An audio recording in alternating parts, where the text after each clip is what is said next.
Is exactly 1 year to the election, and according to the Constitution of Kenya, a general election is to be held on the second Tuesday of August in every 5 years. With political teams topping the guns for the battle, the spotlight is now shifted on the referee, the IEBC. How prepared are we to conduct a free and credible election? Angelica Pingo now reports. As the countdown to the general elections begin, Parliament is anytime this week set to debate the appointment of the 4 IEBC commissioners: Francis Wanderi, Justus Abonyo, Juliana Cherera and Irene Cherop.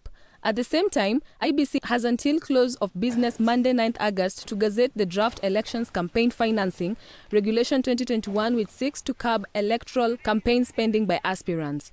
The money debate has also had the Treasury chip in as it seeks to have the budget in place early due to the general elections. Currently, the electoral body is conducting the first phase of mass voter registration targeting 7 million Kenyans. The process that began on August 2nd will end on August 16th. The second phase is slated for December 6th to December 20th, 2021. By December 9th, political aspirants are expected to have concluded the fundraising exercises. The timeline also dictates that civil servants seeking to run the office should resign by February 9, 2022. This will be exactly 6 months to the general elections. Party primaries are also slated for April 16 to April 22nd. The commission will then gazette the names by April 16th. By June 20th, the list of all nominated candidates will be ready. The certified register of voters will be gazetted on May 2, 2022, 3 months to the polls. Nomination for presidential candidates will take place between May 30th and 10th June next year. Thereafter, campaigns will run from May 10 to August 6th. Finally, the deployment of polling station personnel and material will take place on August 8th, just a day to the election day, August 9th. However, a new plot to extend President Uhuru Kenyatta's tenure at State House has been mooted and could see the next general elections pushed to August 2023. The details emerged 3 weeks after a section of MPs revealed that they are preparing to petition the High Court to postpone the election, to give the IEBC adequate time to conduct boundary delimitation.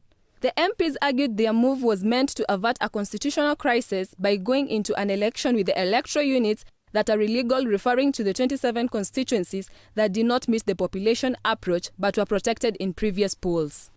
In a letter to the IEBC boss Wafula Chebukati and Attorney General Kihara Kariuki, former Jubilee-nominated Senator Paul Njoroge says having the elections on August 9, 2022 will unconstitutionally reduce President Uhuru's 5-year term by 4 months.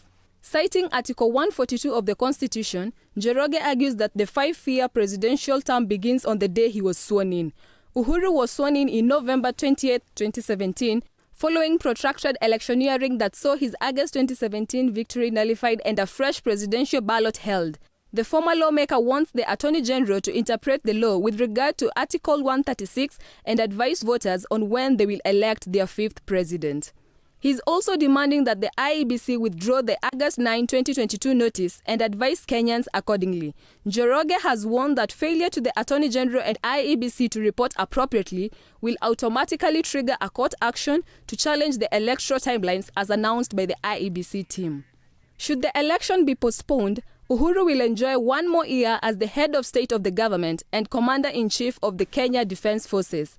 This could also give him more time to reorganize his succession. The push to extend the election date is already causing a serious political storm, with various leaders, especially those associated with the DP William Ruto, warning against such a move. Ruto himself has described proponents of the election postponement as speaking the impunity language. Kiminini MP Chris Wamalwa concurred that the country must hold the next general election come 2022.